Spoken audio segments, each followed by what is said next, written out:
Hey everybody, welcome to episode 14 of The Stare Down. I'm Mallory, your host, and today's episode is As the Coaching Carousel Turns, Part 1. We're already into some insanely crazy coaching changes within both the college and the NFL world.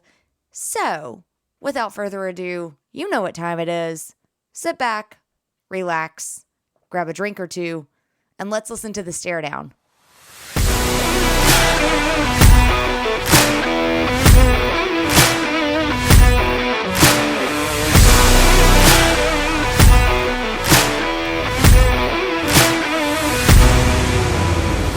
right, so welcome back. I hope you all have listened to episode 13 of The Heart of a Lion with KD Hill.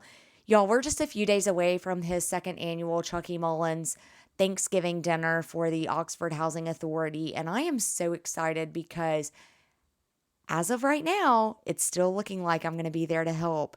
But the feedback I've heard from that episode and people just saying like what an incredible story he has and how insanely selfless he is to give back to the community that he just became a part of and he loved from day one.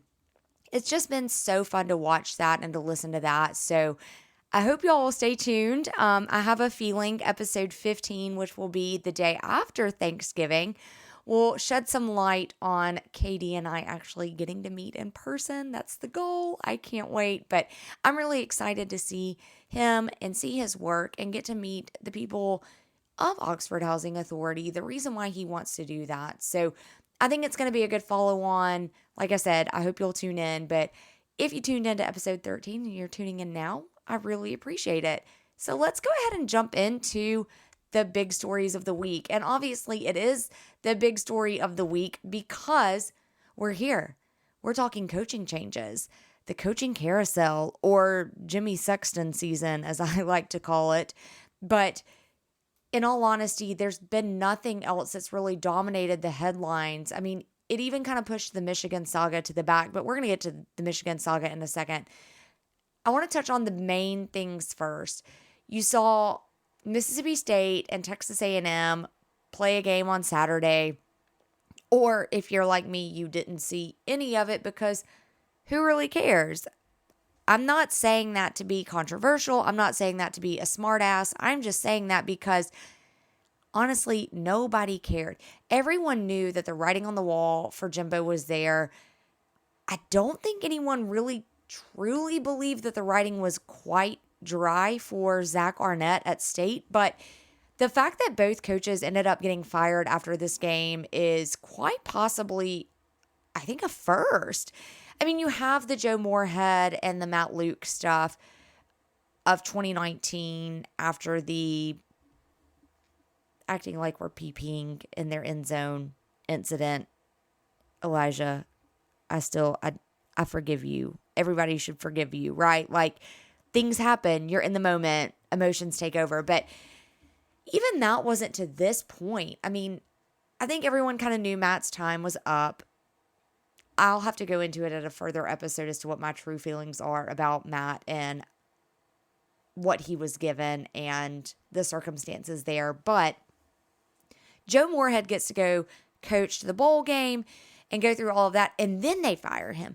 So it wasn't even really the same. I mean, y'all, the season's not even over, and both of these head coaches get fired.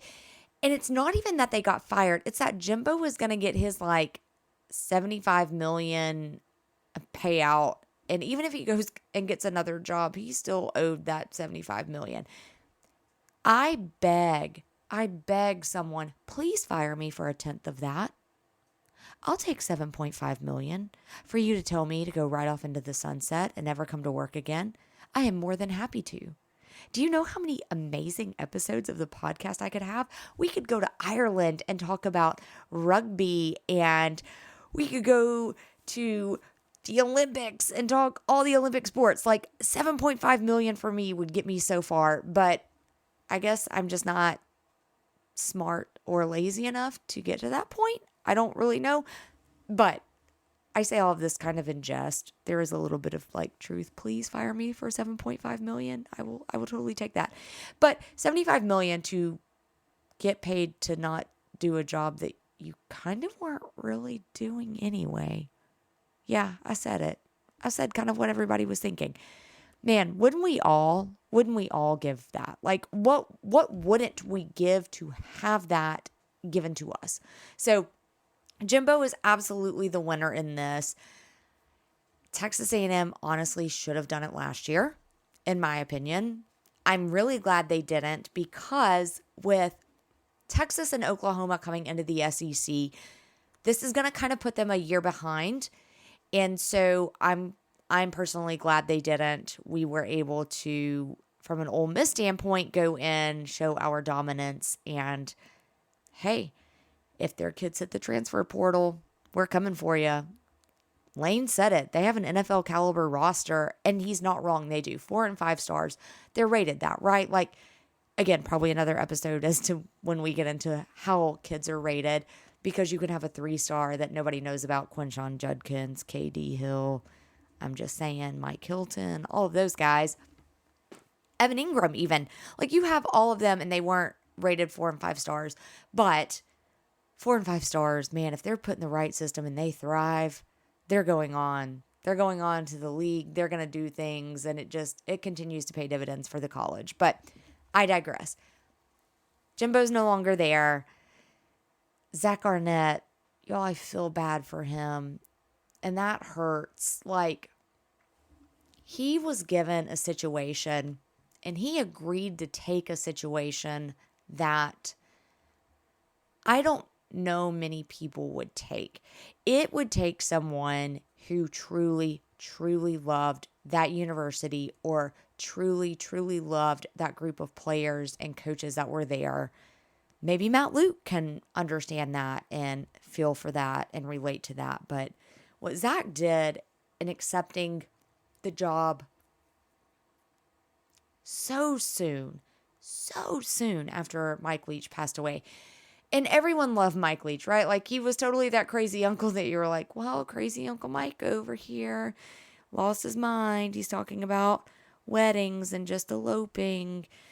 And, oh my gosh, what is happening? But everybody loved him because he was brilliant. And he brought something to the game that no one had ever brought before. So how do you follow that up? How do you follow that up? And again, it's very different too from what Matt Luke took over at Ole Miss, because Matt took over a program that had been winning. They had been recruiting well. They'd been doing things that they hadn't done before. Yeah, okay, they were on probation because of other things that we'll touch on once we get to the Jim Harbaugh stuff. But he loved Ole Miss. He was Ole Miss. He still is Ole Miss to this day. And so I really feel like what Zach was given and what Zach accepted, personally, I really wish he had been given more than a year. And honestly, he wasn't even given a year. He was given 11 months. And this isn't even to say anything bad about their athletic director, because he was hired a month after they had hired Zach to be the permanent head coach. So I don't blame either one of them. Neither one of them were given a situation that was ideal. It was just bad timing for everybody. He's going to get $4 million. Even if he goes somewhere else and takes a job and say it pays them $500K a year, whatever, he'll be supplemented out of that $4 million. He's not hurting. Again, if anyone out there is listening, I'll take $4 million for someone to fire me and tell me to go like kick rocks. I'm more than happy to do that. So these are kind of the two that we've seen so far, right? These are the two. There's always got to be somebody that's going to start the annual coaching carousel. And I'm obviously calling this episode as the Coaching Carousel Turns Part 1 because this is just the beginning. We are nowhere near done. Like I said, you've got a couple of coaches just within the SEC. I think you've got a couple more. A couple that I've seen in some articles. Tom Allen at Indiana. His ties to Ole Miss. I do love Tom Allen. I think he's done a great job there. Is it going to be enough for them, especially as the Big Ten does expand? I don't know. They're kind of the Ole Miss, Mississippi State of the Big Ten. They've had great seasons. They've had great promise. They maybe just haven't achieved what it seemed like their roster could have. Apparently, one of the big things that's going to probably keep him there is he does have a buyout that's above $20 million. Y'all, I'll take 10% of that. $2 million. $2 million. If you haven't noticed, my number keeps going down. I'll take $2 million. That's fine. But Tom Allen's one of them. Another one is Pat from Pittsburgh. I'm not even going to try and pronounce his last name. I've never been able to pronounce his last name. But Pitt's always had a really good history of winning, and I don't think that they've quite lived up to it. So I'm not surprised that his name's on the list. Dave Aranda from Baylor. Definitely not surprised to see him. 6-7 in 2022, 3-7 in 2023. It's just not really, really good. And with Texas and Oklahoma leaving the Big 12, Baylor has they're in a great spot, right? Like they have a great starting point, a good launching pad. That's the word I'm thinking of. They have a good launching pad, or words I'm thinking of. Good launching pad to go and help kind of establish what the new Big 12 is going to look like and to make some noise. And they just haven't. So I'm interested to see what kind of happens there. I also don't think that if Butch Jones maybe gets the axe from Arkansas State, I don't think that's going to be a surprise. Now, don't ask Jason and Travis Kelce because they obviously love good old Butch from his time at Cincinnati when they were there. But there's some others too. So again, some of the names that are kind of big you may have heard before. There are some on these lists that, no one's probably really heard of, but you'd be like, oh yeah, that's who coaches that team. And I've always had the opinion that there are amazing coordinators who absolutely deserve a shot at being a head coach. But not every head coach can be a coordinator, and not every coordinator can be a head coach. So there are a lot of guys that are just better at being coordinators. And I think Zach Arnett's probably a great example of that. It's obviously very, very different too in college compared to the NFL. And I want to get to the NFL in a minute, but I don't want to talk about these guys getting paid all of this money anymore for not working. I want to move on to the winner of the coaching carousel so far. And I don't mean the winner of getting to sit at home and make a lot of money. I mean the winner. Like, he's come in, made a statement, and they said, yep, you're it. And that is Northwestern's David Braun. You want to talk about a program that was in a little bit of trouble. They decided to go ahead and pull the interim tag off. He is it. And according to the ESPN article, they did it in large part because of how he supported players after a tumultuous summer that put the team's culture under intense scrutiny. You guys, you have to think about it. Nobody could talk about anything besides Northwestern this summer during all of that. And so I applaud him, and I applaud the fact that he's come in and given them stability. It's great. I'm glad that he has done such a good job and that they are going to give him a chance to take that interim tag off, be the main guy. Let's see what you can do. Let's see what you can do with those full resources, with not constantly feeling like you're on the hot seat, without constantly feeling like you're going to be looking for a job tomorrow. I love this. I really, really love this. What I don't really love is the fact that he's 38. Y'all, he's my age. I'm sure his buyout is way more than mine, which I don't have a buyout at work. So, hey, Braun, hit me up with your buyout. I'm cool with it. But no, I'm really excited for him because I think what he did bring in as a leader is he brought in the stability, he brought in the clear focus, and we all stopped talking about them. We all stopped talking about the hazing. And that was big because some of those hazing allegations were pretty rough. No pun intended, y'all. Really, God, no pun intended. So good for him. If you go check out the episode art for today's episode, you will see, sadly, we pay homage to both Jimbo and Zach, but we also pay homage to David Braun because he is winning. He is winning part one of this coaching carousel that we're about to go through in the NCAA college ranks. I can't wait. I cannot wait to see what happens. And with that, I want to talk a little bit about leave Lane alone. All right, so equate me to leave Brittany alone. I'm fine with it. Leave Lane alone. Don't mention him. Don't talk about him. If Auburn couldn't pull him away last year, he's not coming to your school. Sorry, guys. He makes $9 million a year living in Oxford, Mississippi. Now, Oxford is not the same Oxford as it was 10, 20 years ago. Things have gotten a little pricier as they have around the rest of the country. But it's still Oxford, Mississippi. Like, it's not the same.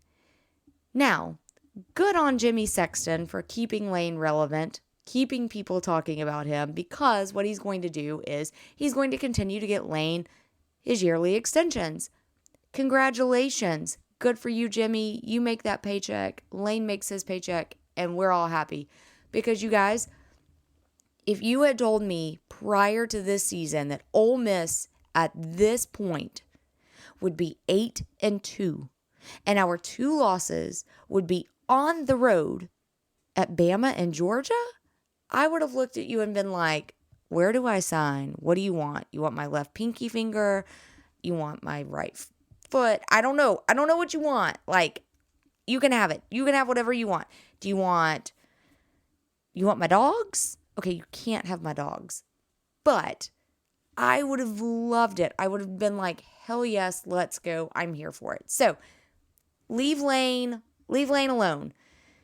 And with that too, everyone this week kind of got up in arms and decided to do what we do. This is why, like, the coaching carousel is so dramatic. It's almost like its own little weird soap opera, and like why I want to be so dramatic and over the top with it is because Lane was like, I wasn't prepared. I'm not going there again. Okay, well, you saw the smartasses on Twitter who were like, oh, when was he the Texas A&M coach before? I didn't know he was here and he's coming back again. That's not what he meant. It's not what he meant. And for the ones that were like, well, he didn't say no, guys, that's not what he meant either. What he meant, or at least what my interpretation was, is he's tired of talking about it. He told y'all after all of the Auburn stuff last year, he was done. That was it. He didn't want to talk about it again.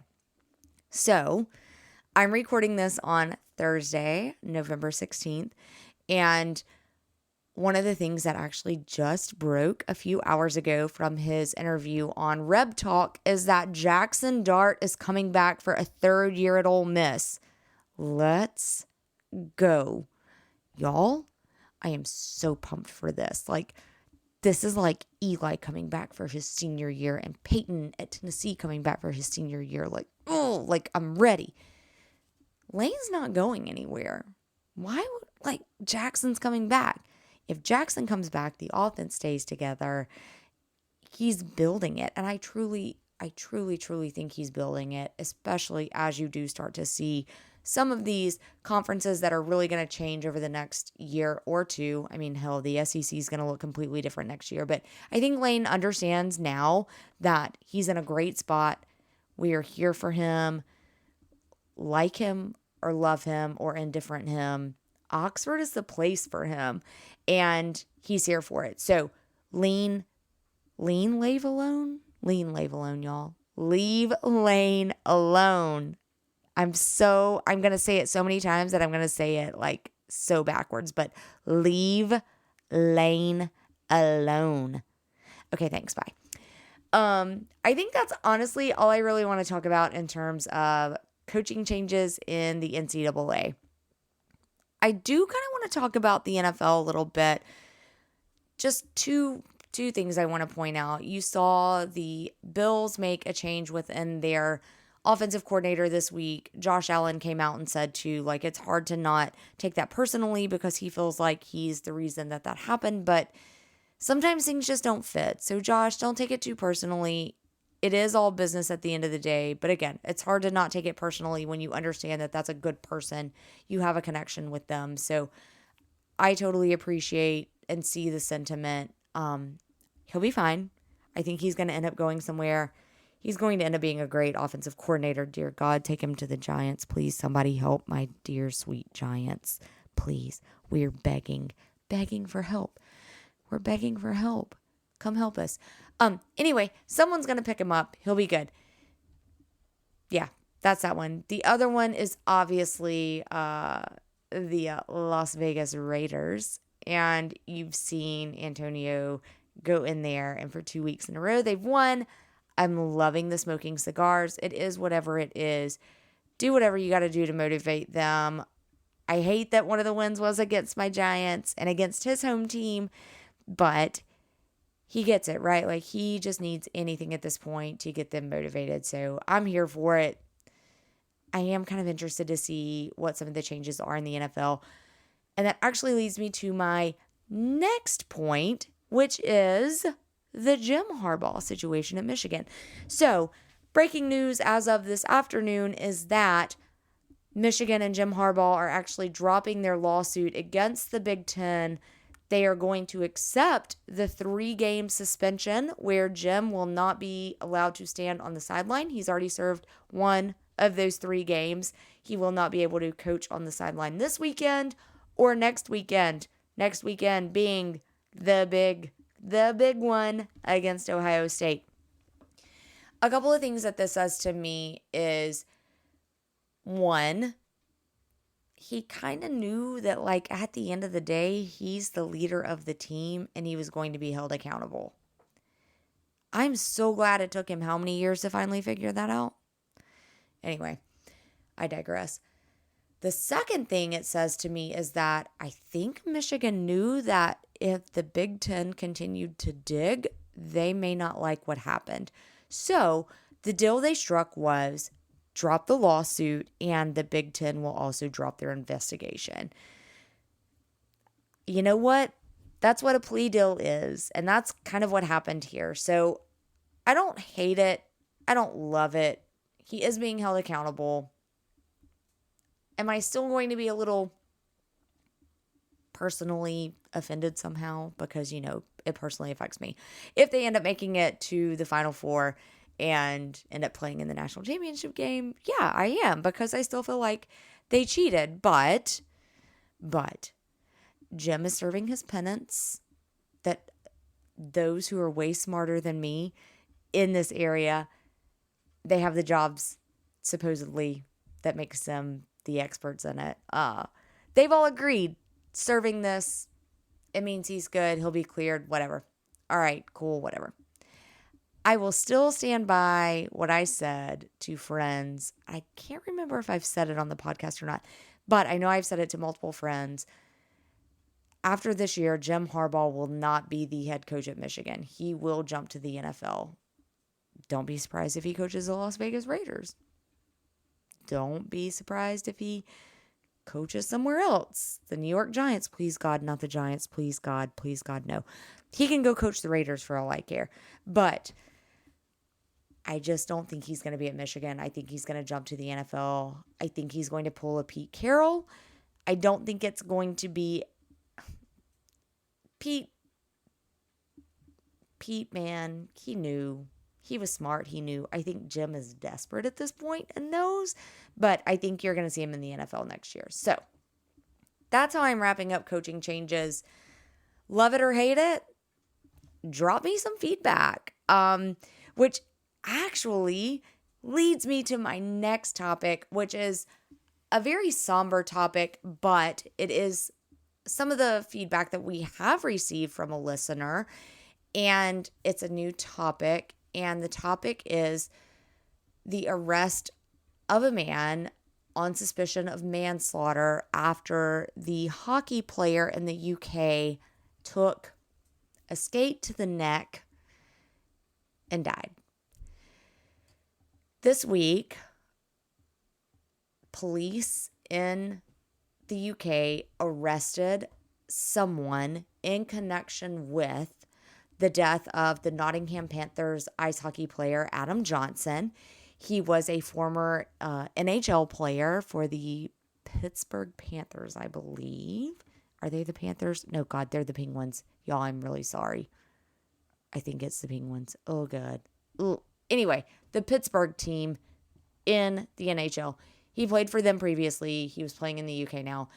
I've watched the video. I do not suggest you go watch it if you have not seen it. Take my word for it. It is gruesome. It is, oh my God, what did I just watch? And it is someone's skate coming up on his neck and slicing it. And then he basically bleeds to death. I don't know how else to describe it. Definitely not for the faint at heart. It's bad. What I'm interested to see is, one, UK law is going to be very different than American law. And even in America, right, like from state to state, you have intent.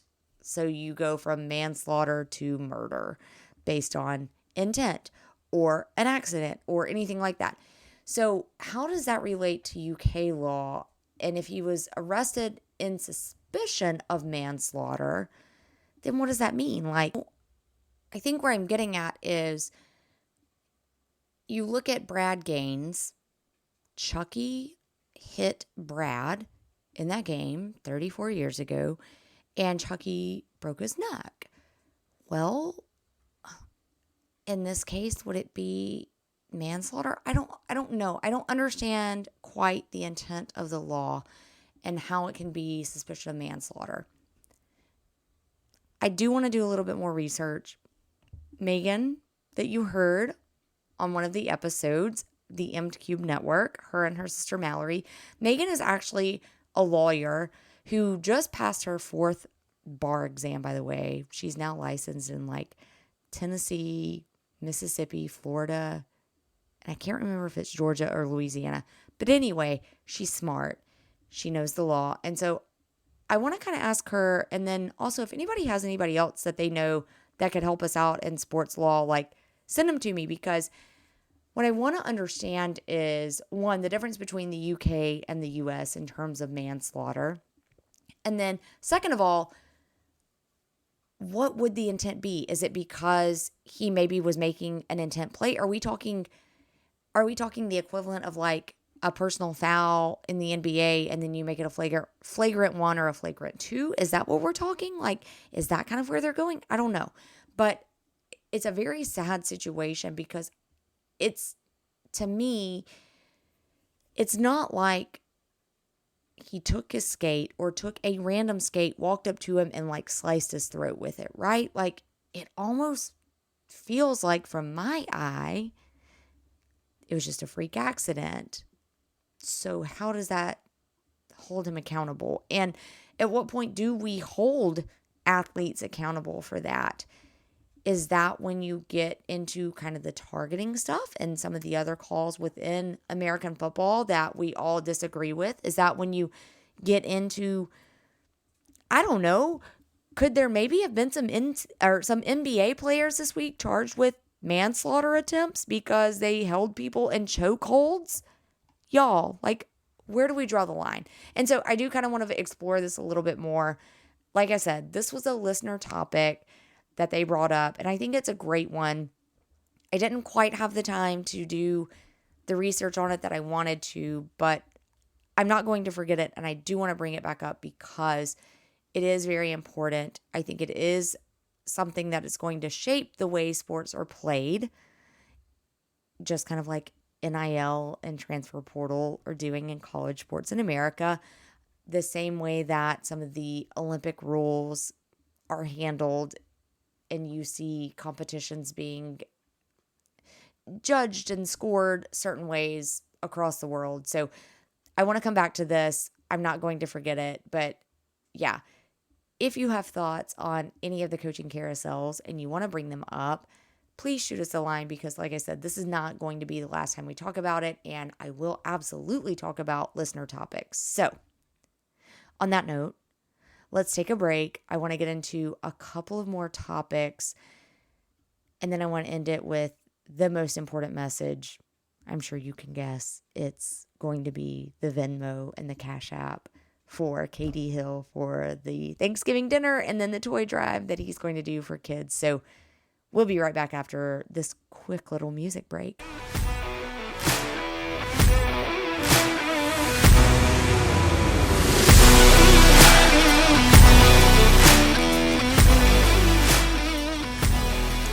All right. So we've talked about coaching Carousel. We've talked about the arrest for the hockey player's death.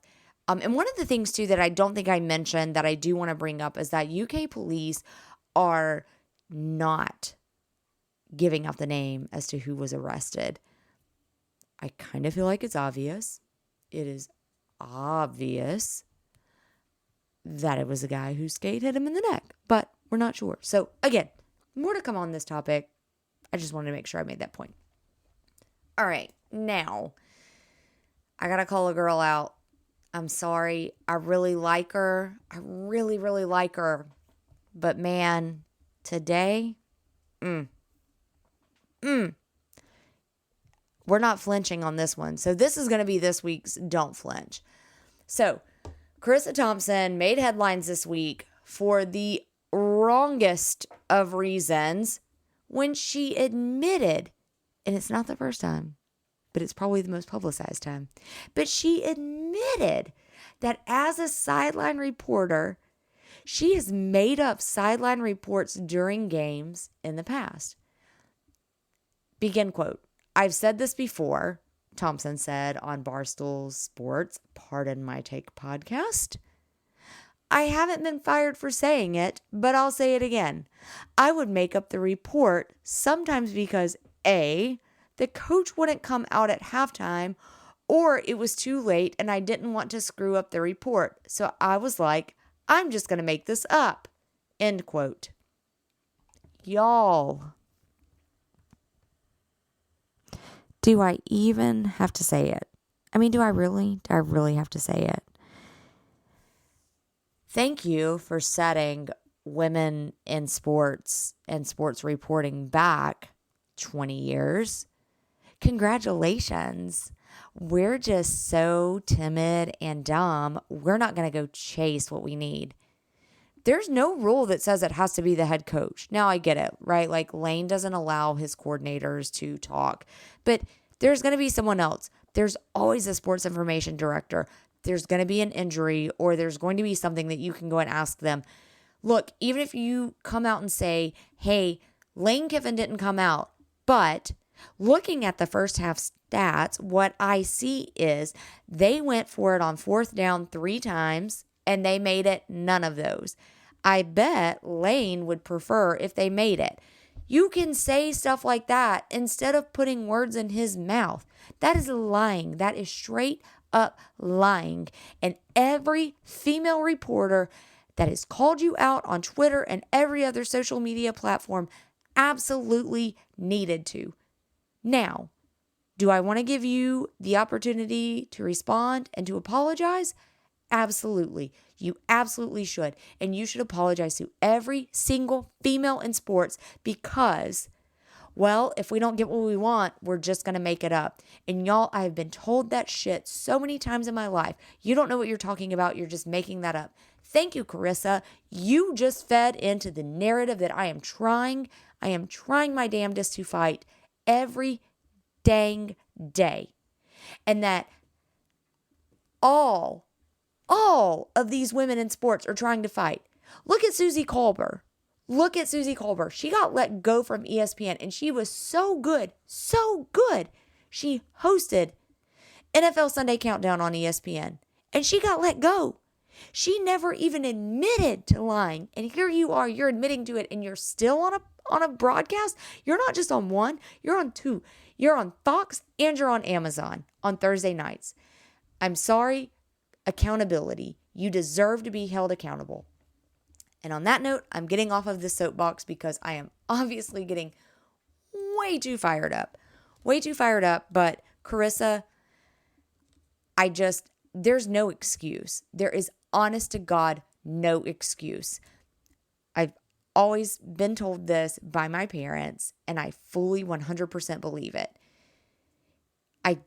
I am not going to like it if you tell me the truth and it hurts. It's going to hurt. But if I find out that you lied and then I find out the truth, the damage that you do then is irreparable. Or it's so damaging that the repair process is going to take so much longer than if you had just been honest. The first cut may be the deepest. Thank you, Sheryl Crow. But the second cut of knowing that you lied about it and then just played it off, that's bleeding that you can't stop. So I'm sorry. I hate it for you. I am glad you're owning up to it. But also, people, stop allowing her to get away with it because she's a pretty face. No. People who lie, people who continue to lie, who continually admit that they lie, they need to be held accountable. So, yeah, like I said, I got to come off of that because otherwise we'll be here for another 3 hours and I need to go to bed. I'm sure you all don't also want to hear me go on for 3 hours about it, unless you do, and then you can call me or send me an email or something and we'll chat. Awesome. Off of that, let's talk a little Major League Baseball. A couple of things. Today, the Oakland A's were given permission to move to Las Vegas. Yay, another team in Vegas. I'll be honest, I've been to Vegas once. It was fun for about 24 hours and then I was kind of over it. Vegas is not really a place that I want to go support a team that's there long term. It's a place I'd love to go watch like a sporting event every now and then, but I'm not really behind it. I do feel bad for the Oakland A's fans because I think they got the raw deal here. And yeah, so they're moving. But on the flip side, one of the things I did see is that Milwaukee, they are keeping the Brewers, and they have passed some laws and legislation that basically keeps the Brewers there until 2050. So I think that's just a really interesting headline juxtaposition of one is moving, one is staying, and neither team is really good. So I think it says a lot too about sports in general, and that you can't count out kind of the small town feel. I think that's part of why the SEC does so well in college football, is because you do get that small town kind of backing. And so I think we're kind of seeing it in Major League Baseball with that too. I think Milwaukee is kind of showing that, like, yeah, they're a larger city, but I mean, they're no New York City, right? They're not Chicago, they're not LA, they're not Vegas even, but they love their baseball and they love their Brewers, so they're going to do what they can to keep them. So good for them for keeping them. Stay tuned as to what happens with the A's. I feel like I keep saying this, like, stay tuned for what happens. But this is sports, y'all. And, like, I had to pare down this week's topics because I had so many listed. And I was like, again, we'll be here for 5 hours and nobody wants that. So, all right, on to the next one. JMU is hosting game day this weekend. I'm excited for them. And I'm really sad for them because the NCAA denied their postseason eligibility waiver. This is their second year. Next year, they will be automatically eligible for bowl games. This year, basically, they have to get a bowl bid if there are not enough eligible teams with a winning record to get one. They also denied Jacksonville State and Tarleton State, the NCAA that is. But I think what's so weird is that James Madison is in their second of 2 years of the suspension period of going from basically, look, I can't remember what's what anymore. Going from Division 2 to Division 1. Let's go with that. So, year 2, that's what they're going to. They should be eligible, but they're not. There's a 2-year waiting period. Y'all, they're 10-0. 10-0. Bama can't say that. Bama can't say that. Some of these powerhouses cannot say that, but they can. and they're hosting game day. Now, granted, it is a little bit like Appalachian State, where game day is like, hell yeah, let's go, let's have fun. And granted, the irony of that is that James Madison is hosting App State this weekend. But I do think that they deserve a bowl game. I understand if you want to say that, yeah, okay, maybe they can't get an automatic bid if they end up being the Sun Belt Conference winners or something like that. But y'all, if they're 10-0 and they're ranked high enough in the CFP and a bowl game wants to take them, they absolutely should be able to. Hell, I don't care if it's year 1. They're coming from a lower level of football to a higher level of football. And if they're going to perform at that level, let the players enjoy it. Let the players be rewarded. But wait, we're the NCAA, right? We're here for the student athletes. So we got to make sure that we know that they know their place. Yeah, no, their place should be in a bowl game. End of story. They should not wait to see if there are other crappy teams that are going to somehow pull out a 6-6 season. That's bullshit. NCAA, come off of it. Let them play. All right, off of that one as well, because I'm trying to get through this now. Let's end on a high note. The high note, the don't flinch. Guys, I'm going to go meet Katie on Monday. I've already talked about it, but his second annual Chucky Mullins Thanksgiving dinner for the Oxford Housing Authority is going to be held Monday, November 20th from 5 to 8 p.m. at the Oxford Community Center in Oxford, Mississippi. If you would like to volunteer in person, they're going to start setting up at 3. It'll be over at 8. I'm sure they'll take all the help they can get. If you want to donate financially, you can send Venmo, Walking Miracle LLC, Cash App, $, Walking Miracle LLC. And if you don't understand what I'm saying, go to the blog post, send me an email, hit me up on social media. I'll make sure you get to the right place, that we make sure that the funds get to the Walking Miracle LLC, KD's LLC, so that he can continue to give back to his chosen community. And I can't wait, y'all. I'm so excited. I'm going to take a mic. We're going to do some interviews, and I hope you will tune in next week, because even if it's just a, hey, this is Katie, thanks for listening. I don't know what it's going to be, but I'm really excited to get some input from some people there, some people connected to the event. I want to get their input, see how they feel like year 2 went, and let's go ahead and start planning year 3. Let's make year 3 the biggest and best. And then we're going to continue to build on that. So shout out to KD again for joining us last week. Really appreciate it. Yeah. Can't wait to show you all some things that happened from that event. And finally, I actually mentioned this a few weeks ago.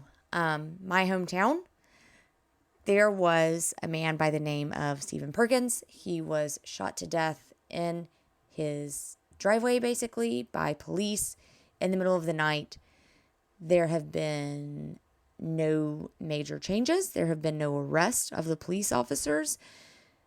The Decatur Police Department came out and said that the chief of police and the task force have completed their investigation into it internally. Now it will go to the mayor of Decatur, Tab Bowling, where their recommendations, he will review them, and then he will make the final decision as to whether or not those police officers get to keep their jobs. Whew. Let's unpack this. It has been over a month. The whole thing revolved around the fact that supposedly his car needed to be impounded. That was not the case. His family actually just got the car back this week. By the way, there was never a payment missed. So all I'm saying is I started this podcast to bring light to athletes and communities, and the communities that these athletes are a part of. And my hometown, Decatur, has plenty of athletes who have made it big and who have moved back and want to continue to make Decatur a great place to live, which is their motto. Right now, they can't say that. None of us can. So I am calling on Aaliyah, the Alabama Law Enforcement Agency, to do the right thing. You have had the body cam footage for over a month because this happened almost 2 months ago at this point. Do the right thing. The Ring doorbell cameras show it. Come on, y'all. Make a decision. Let's cut with a purpose. Stop putting a family in limbo. Give the community some rest and some peace and know that things are going to be taken care of. So I will end on that note. Let's hope that there is justice for Stephen and his family, including his babies. And now I have continued my crying streak because, y'all, this is what we deal with. And as much as we love sports are just a distraction from what's actually going on in the community. And at the end of the day, when you leave that stadium, you still have real world news to go back to. Also, let's release some hostages from the Israel-Palestine, Gaza-Hamas situation.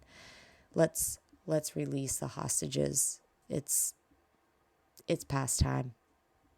So, on that note, as always, you can find us on Instagram at @thestaredown_podcast, on Twitter at @thestaredownpod. Send us an email, thestaredownpod@gmail.com.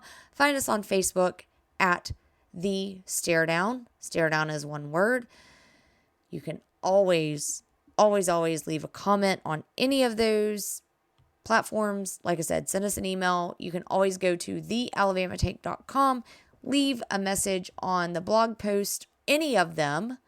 You can also go to wherever you find your podcast. Leave us a review.